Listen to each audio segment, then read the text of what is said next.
Urban Development and Zoning meeting to order, please. Could you please call the roll? Alderman Kennedy. Alderman Boyd. Present. Alderwoman Davis. Present. Alderman Kotar. Alderman Ogilvy. Here. Alderwoman Boyd. Alderman Bosley. Alderman Oldenburg. Chairman Roddy. 3 present. Thank you. For clarity, this is a public hearing. We will not be voting on anything today, and it does not require a quorum. What I'd like to do is to move forward with the explanation of the 2019 block grant home funding, and make sure that we have an opportunity to have everything presented to us by the director, Alana Green.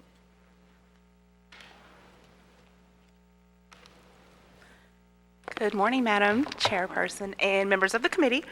Thank you for giving us an opportunity to present on the 2019 CDBG and home funding recommendations. I have a few of my very competent staff with me today, Paul Werner, Jason Hensley, and Bill Rata, who will be presenting as well today. In your packet, we gave a lot of information. So on the slide, which is the first section, we have the binder contents, which would be the presentation that we're doing today, the board bill and Exhibit A, activity descriptions and a map of the areas where services will be provided, recommendations with prior funding amounts, budgets and expenditures from prior years, NOFA-related attachments, and home repair. So for the NOFA and home repair, we'll give you just an update on kind of how we've been progressing over the years on those programs. So I wanted to briefly talk about the overview of the HUD required changes from 2012, that began in 2012. Really, it's just kind of a refresher of what we say every HUD's committee meeting, that we're continuing to fulfill the obligations that HUD imposed upon us in 2012.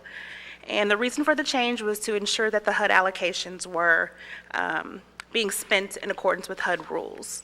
Alana, could you just Yes. take a moment and give us a little bit more clarity?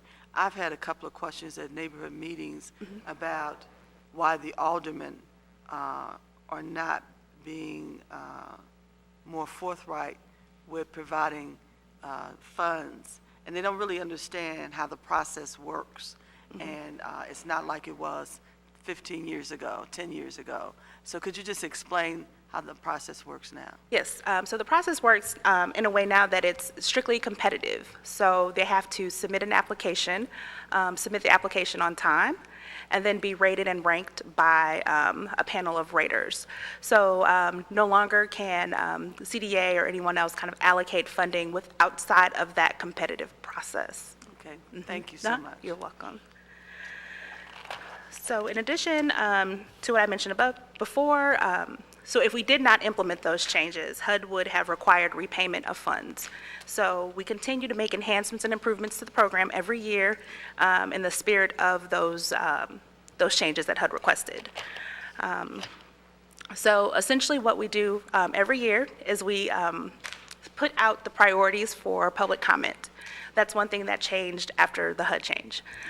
We get feedback on those priorities. We have public meetings on the priorities, and that's before we submit or put out the request for a proposal. We use a scoring matrix, and that scoring matrix is available online at the same time as the RFP. So each applicant will know specifically what they're rated on. We utilize an application process, an online system. The first year we did it paper, and it was crazy, very crazy. For the past several years, we have a system called eGrams, which is our grants management system, so applicants can actually submit online without having to bring all the papers to our office. One thing that we do to help applicants is we have what's called the frequently asked questions. So if they have any questions on the application, they can submit them to our dedicated email address. And from there, we put those and post those online so everyone has the same information on the process. We've enhanced our CDA website probably 300%. So the RFP is available online. The frequently asked questions are there. We also have a section that's references and resources. We have the rating sheets. Any public hearing notices are posted on our website in addition to the calendar on the city's website. And then we also offer debriefings. So applicants that aren't chosen, we'll get a debriefing in January. I like that part of it because some people, it's hard for them to identify their weaknesses and/or understand the process totally. So debriefing is really helpful to a lot of people. Yeah, what I find is that people that take advantage of the debriefings actually get funding the next year. Yeah. So that really does help them. One thing that's helped our nonprofits, especially ones that aren't, they're newer or they might not have the capacity. We do capacity building workshops every year. So we do at least 4 to 6 a year on things such as CDBG eligibility, financial management. We do a workshop on the RFP itself. So before the RFP comes out, we tell them best practices and tips on that. And then again, with the online grants management system. Excuse me. One thing that we did a couple years ago is enhanced our citizen participation in line with the application process. So now we have 3 public hearings in June before the application is actually available. We, again, issue public comment on our priorities. We use social media now, which was something that we hadn't done in years before. And we utilize a CDBG mailing list of about 400 people to get the word out. So as far as the timeline for the 2019 funding, it started in June, June 7th. We post ads in the Post-Dispatch and the American, so people know exactly when the public meetings are, when the application will become available, and when they're due. So those 3 public hearings happened in June, late June, June 27th through 29th. And we then issued funding recommendations on the 25th of September.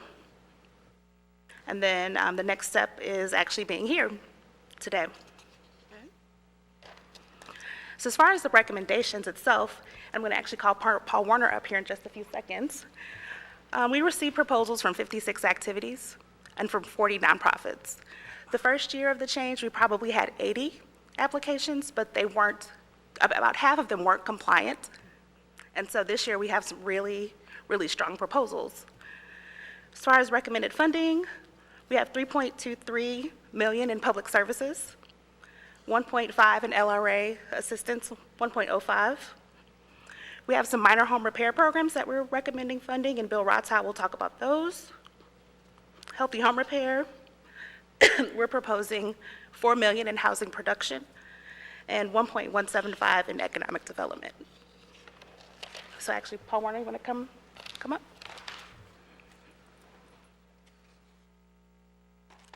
Morning. My stuff is a little farther back in your packet. Okay. If you look, there should be a map. First map you'll see behind the exhibit, Exhibit A, and then it's 2019 CB home proposed sites. And then behind that is a list of all the activities that we're funding and a brief description of that. We tried to lay it out in the same format as the exhibit, so it kind of flows the same way. And you'll see if there's a number to the left of the agency, that should be reflected on the map. Some of them have an asterisk. Those are the programs that might be a city program or an admin program that don't have a project-specific location. And kind of the other disclaimer for the map is it's not perfect. It tends to cover up activities that happen in multiple locations. So if, for instance, we have several North Newstead programs, but you only see one dot because they're all covered under that. And some programs you'll see might have multiple locations, like a Prosperity Connection or a Justine Peterson. They have multiple sites that they have the classes at, so we tried to put all those sites on there as well. So yeah, I'm glad to take any questions about that. Real briefly, I'll just tell you a few of the new agencies we funded for this year. New agencies or new programs, I should say. So Jean Slay Boys and Girls Club, we're funding a Dutchtown program this year. In 17, we funded some construction funds, so this will pick up once the construction is complete and provide essentially an after-school program and some youth development programs at that location. Okay. So that's a new one. And then we have 2 programs with Dutchtown South Community Corporation. One is a tenant rights education and outreach, and the other is the Gravois Jefferson Historic Neighborhood Leadership. The tenant rights, they're both similar in that they're be workshops targeted toward kind of providing resident education to their service area. The tenant right ones is more focused on tenants, property management knowledge for the tenants, leases, tenant leadership development.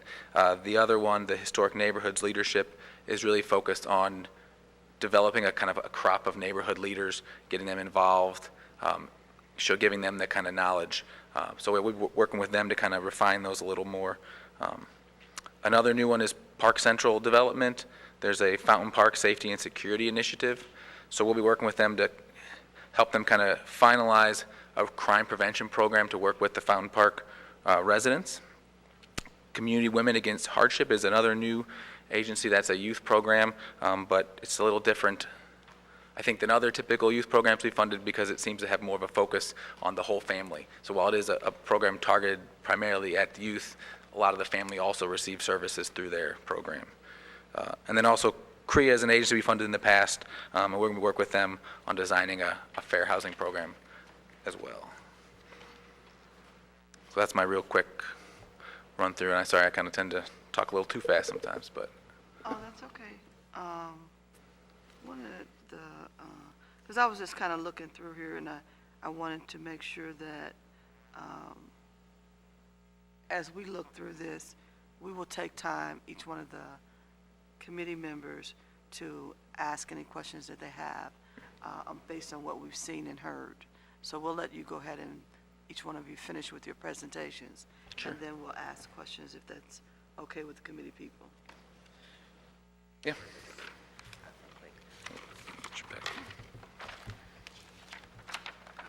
So in the binder, there's an actual spreadsheet that I think would be helpful to go over, kind of in the middle of the handouts. And I apologize for not labeling the blue forms, but the section starts with a pretty heavy spreadsheet. Alderman Boyd towards the back of, in the middle. Is this it? It starts here. Yeah, okay, we got it. Alderman Ogilvy, I think you're in that right section. That's the section that we're talking about. The before or after pause? Last, It's after pause, right after pause. yeah. Yes, that's the section. And behind that spreadsheet, there's one that looks like this. Let's see if you can see Okay. that. Alderman Boyd, the next page up. Yep, that section. Right there. That should be it, yes. Okay. So this actually gives the list of the recommended funding. Yes, Chairwoman, you're right there. Yep, right there. It actually gives the organizations that have applied, organizations that were submitting for funding, and then also the recommended amount and what they had for the prior year. So it's a good, I think, basis to start from the discussion. Looking at economic development, you have St. Louis Development Corporation, the facade program. A few years ago, they were at $1 million. We reduced them down a couple years to about $700,000, $750,000. Last year received $700,000. We're proposing $850,000 this year. They've significantly enhanced their program where it's more of a competitive process. They really had a lot of interest this year, received lots of applications, and so we want to put some more funding in there to give neighborhoods an opportunity to apply. St. Louis Local Development Corporation is the business development support program, really managed by SLDC, but it's through one of their affiliates, the St. Louis Local Development Corporation. Last year received $200,000. We want to keep that the same this year. Justine Peterson does microenterprise assistance, mainly in the form of loans. They requested $200,000, received $100,000 last year. We're recommending $125,000 this year. Under housing, which is the next page over, let's see if I'm missing. As far as T-Rex and DeSales, for T-Rex, they're working on a project with us now that we funded a few years ago that's just now getting started. We think we need to see that first and see how compliant they are there before we fund the next phase. As far as DeSales, that activity in itself wasn't eligible under this RFP. That's why I didn't receive funding. As far as housing on the next page, We have the city's building division who does healthy home repair inspections. Prior year CDBG was 254. They had some home money, 15,000. We combined that under CDBG because that's more compliant. And so they're receiving the same funding essentially for next year.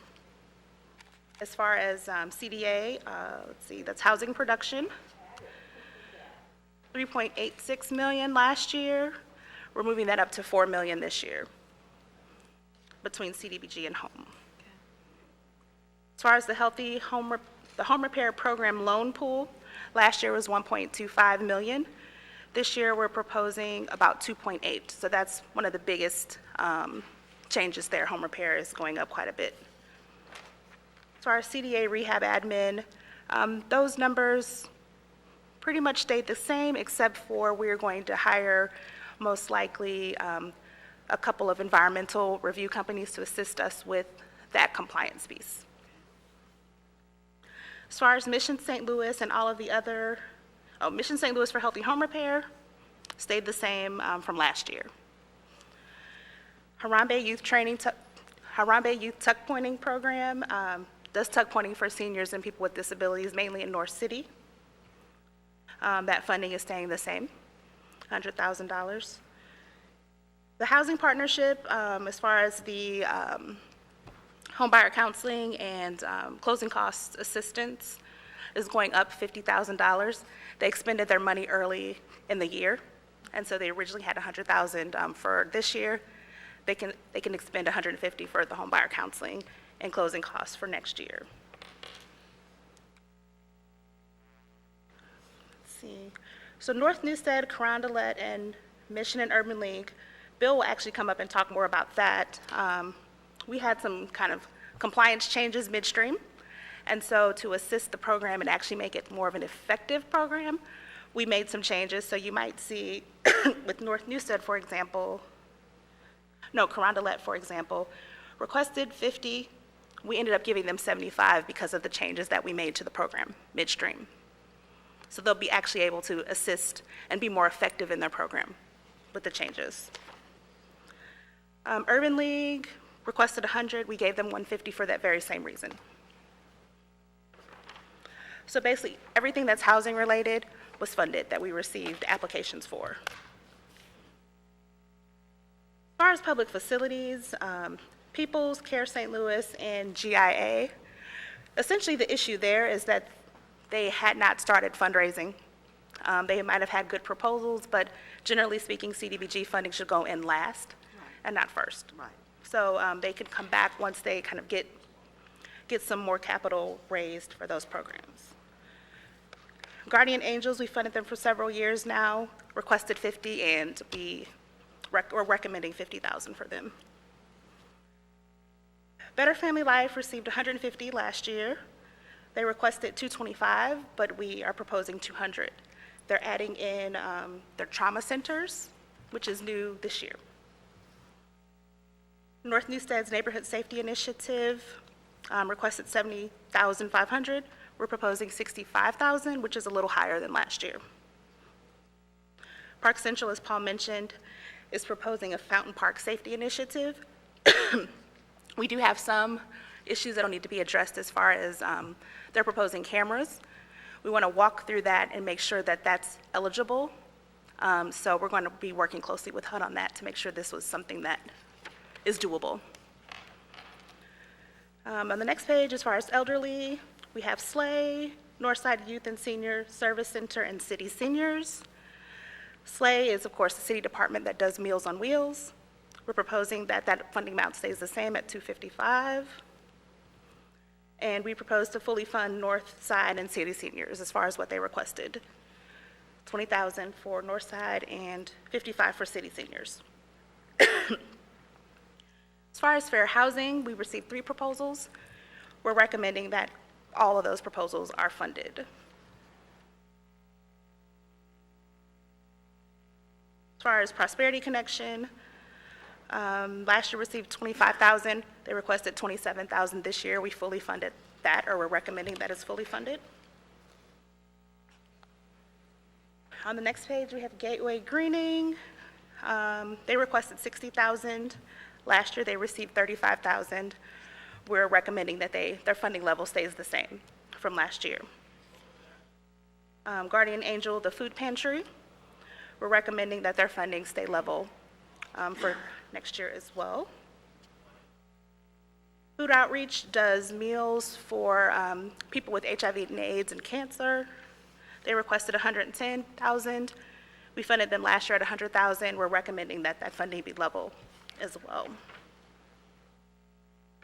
North Newstead for their elderly services program, $15,000 last year. We're recommending $25,000 this year. Carondelet Community Betterment has a food pantry as well. We're recommending $40,000, which is a $15,000 increase from last year. City Seniors didn't receive money last year, but received money in prior years. They requested $25,000. We're recommending $25,000 for them. Park Central Development wasn't funded because it didn't rate very well, and it also, the eligibility of it was not quite there as far as CDBG. Good program, but just didn't fit the guidelines that CDBG requires. So that wasn't funded or recommended. As far as public service health, we have CHIPS, which we've worked with for many, many years.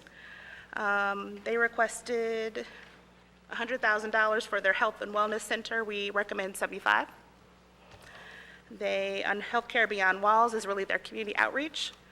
They recommended, we gave them last year $25,000. We're recommending $25,000 again this year.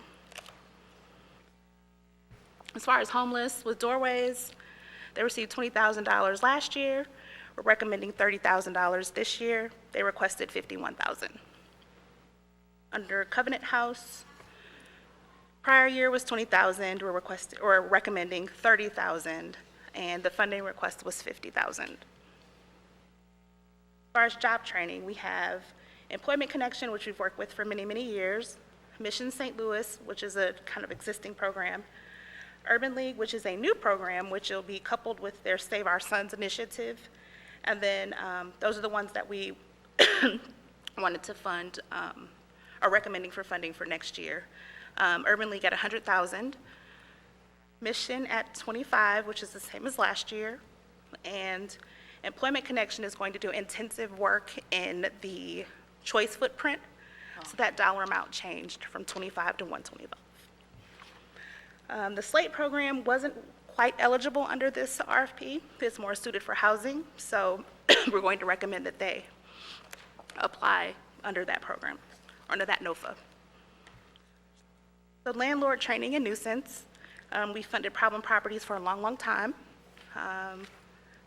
Part of it's through the city councilors, part of them is through municipal courts. We're recommending that that amount essentially be the same. The landlord training program that Tower Grove Neighborhoods does in conjunction with North Newstead Association, we're recommending a $5,000 increase from $45,000 to $50,000. And then neighborhood beautification, we have Operation Brightside. We're recommending an increase for Operation Brightside of about $40,000, and that's because generally what they do is have to lay off the crew in November or December. This will let them keep their crew working year-round. That makes sense. North Newstead Association's beautification program, we're requesting an increase of $6,000 to $25,000.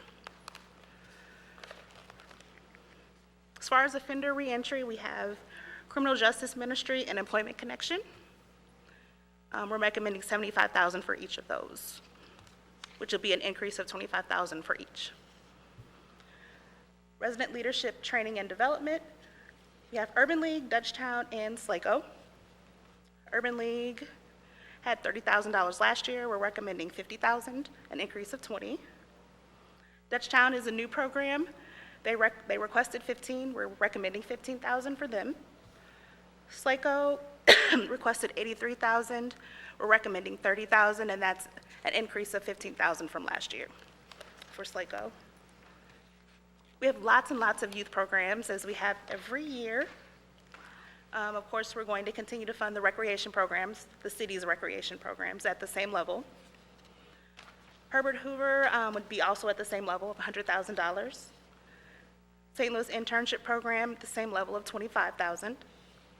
Big Brothers Big Sisters, we reduced their amount a few years ago. They originally had $100,000. We reduced it to $75,000. We're bringing that back up a little bit to $85,000. You have St. Louis Artworks at the same level. MERS Goodwill, the St. Louis Youth Jobs, is at the same level. So is the CHIPS Youth Leadership Training Program at $15,000. Innovative Concept Academy, we're longtime funders of the program, and we're keeping that level at $150,000. Unleashing Potential changed their name last year. We funded them for many, many years. Neighborhood houses. Yep, neighborhood houses, that's right. And so we're funding them at the same amount as last year. And then Paul mentioned Jean Slay is a new program at $39,000. Community Women Against Hardship, we funded for many, many years. They applied again this year, and we received their application on time, so we're recommending $25,000 for them as well. So the last page is essentially admin and other. So we have CDA admin going up a little bit this year, and that's mainly attributable to the fact that we have a consolidated plan that we have to do in 2019. We have an assessment of fair housing that we have to do in 2019. Excuse me. And also we plan to do some manuals for staff in 2019. City Councilor's office remains the same, and that's really our legal support for CDA. The federal grant section of the Comptroller's office handles all of our bills, so we have a budget for them of $34,000. PDA, as we funded for many years, remains level at $880,000. St. Louis Development Corporation, level from last year as well at $469,000. And then we have the capacity building for minority contractors at the same level as last year of $70,000. And as far as other, we have our Section 108 loan payment, which is almost finished. We're looking forward to that, of $1.69 million. And we have SLDC for LRA property maintenance at $1.050 million. So any questions on that?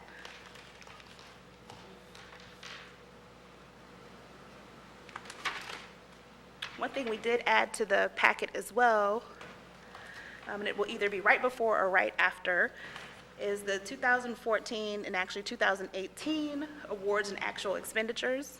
So you'll be able to see kind of a historical account of where their funding has been, and then actually see how their spending is going as of this year. Someone did spend their money. If there are no questions, I'll call up Jason Hensley, who will talk a little bit about our housing production program, and so he'll pick back up in the PowerPoint at the beginning.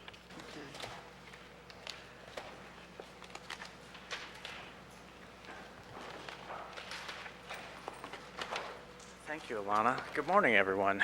Good morning. So she was right a little bit. Lower funding, less talking. So for our CDA housing production, in 2014, as Alana alluded to earlier, HUD had us make some changes. We created what's called a Notice of Funding Availability for Housing Production, which is a competitive process that developers come to us and present proposals. We have all of this application materials online. I do want to talk about some exciting additions that we've made this year. As part of your packet, it shows that the process is competitive. We try to focus funding where it will make the greatest impact, where we can complete a block. Maybe we can redo this one vacant building on a block and build from that strength. We use our market value analysis to score projects as well. So we have targeted areas that we focus funding on. So we have at least one annual NOFA. We have, and I'll go into detail about this a little bit later on the next slide. We have added capacity building modules. We have pre-application workshops. We provide technical assistance.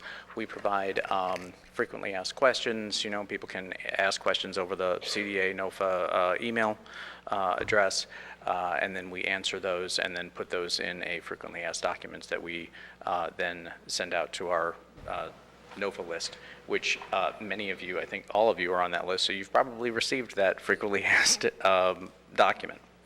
So the thing that I really wanted to focus on was that in the spring, Alana came to me and suggested that we add capacity building modules, which she talked about in the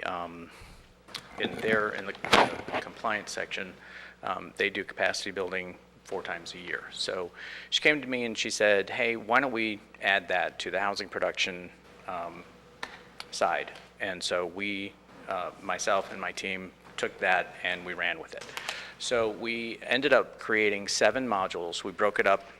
We broke the process up into 7 distinct areas. And instead of bombarding people over a day, we broke it up into 2-hour chunks over an 8-week period. We skipped a week because of 4th of July.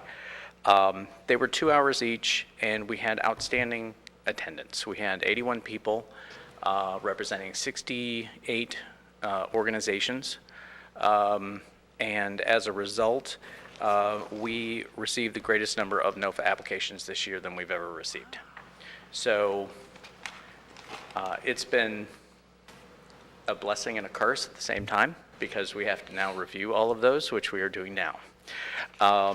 So since the 2014 NOFA creation, we've had 6 NOFAs completed. We have 1 currently outstanding that we're reviewing and finishing up and having our recommendations presented to the mayor hopefully shortly. But since then, we have awarded $18 million in CDBG home and NSP funding. We have awarded 66 development projects, and we have leveraged $153 million in total development costs. Just for clarity for the public, explain those 2 categories of funding. What home primarily is used for, and the other. Okay. And community development block grant, sure. So community development block grant can be used for low to moderate income housing. It can be used to remove vacant building, reuse vacant buildings, which then home funds are used solely for affordable housing, either for sale or rental properties. And NSP was an offshoot of the 2008 economic crisis, stands for Neighborhood Stabilization Program. That funding is mostly has mostly been used. We've used most of that, so the program will be closing out shortly. So with that, that's all I have. If you have any questions, I'd be happy to answer them. Not at the moment. Okay. Did you have another section you wanted to present? Yeah. So, Bill Rata will talk about healthy home repair. Okay. Thank you. Good morning.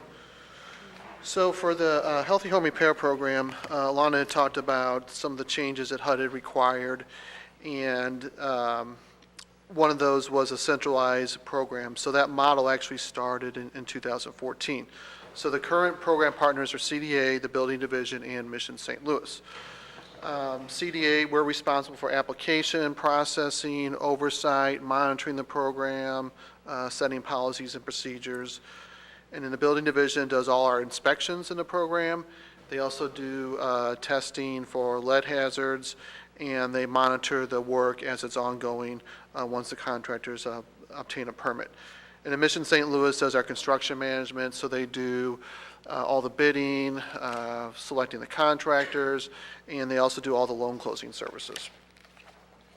So some of the accomplishments we've had is that when we took it over citywide, we actually removed 10 years backlog on the waiting list. Some people have been waiting for a very, very long time. So we're able to take care of them. We also had a net reduction over 2,000 from the citywide waiting list. And so far this year, we've sent out 207 applications. We're getting ready to do another mailing here soon later this month, so that number will go up.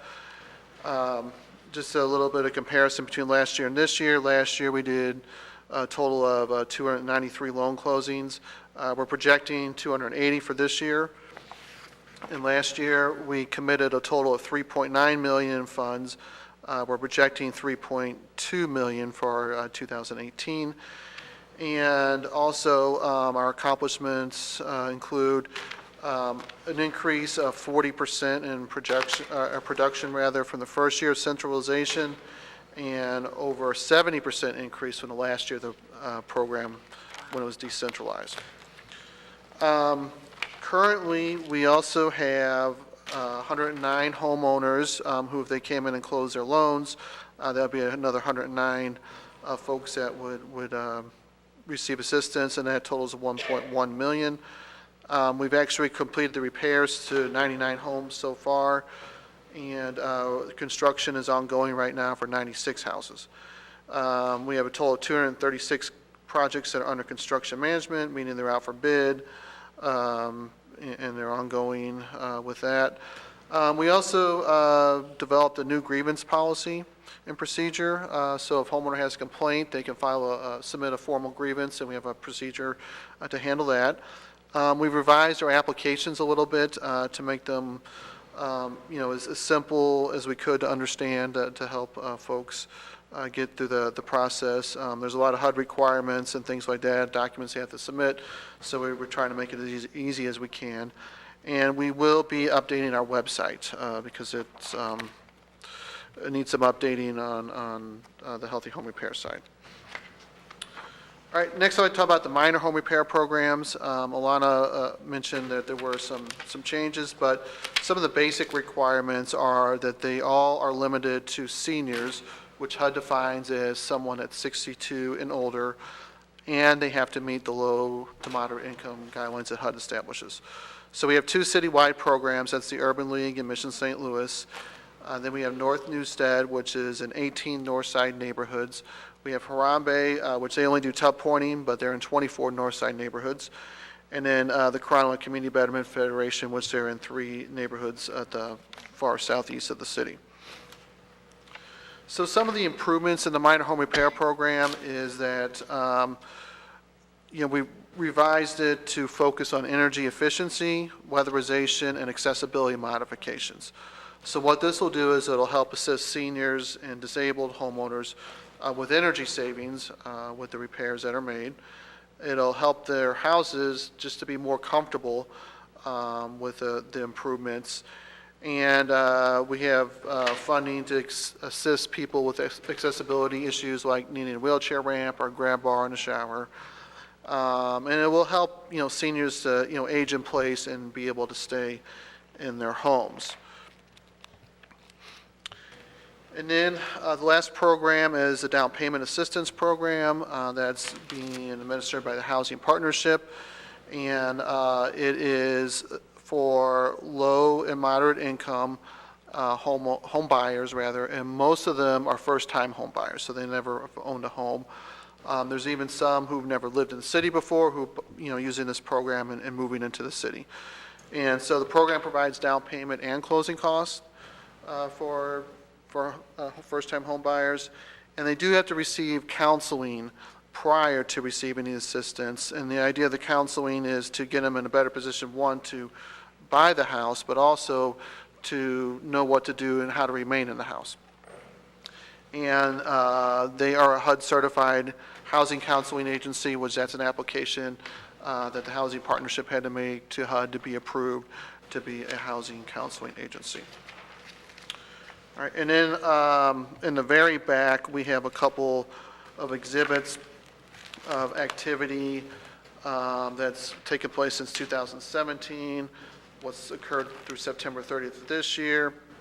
And then there's some maps of where all the sites were that we provided assistance to last year and this year.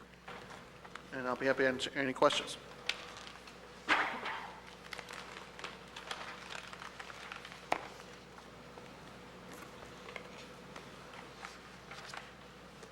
One of the things I wanted to do was, and I'm not sure how we want to handle this, but for the members of the committee that are present, Did you have any questions that you needed to ask now? They'll be before us again next week.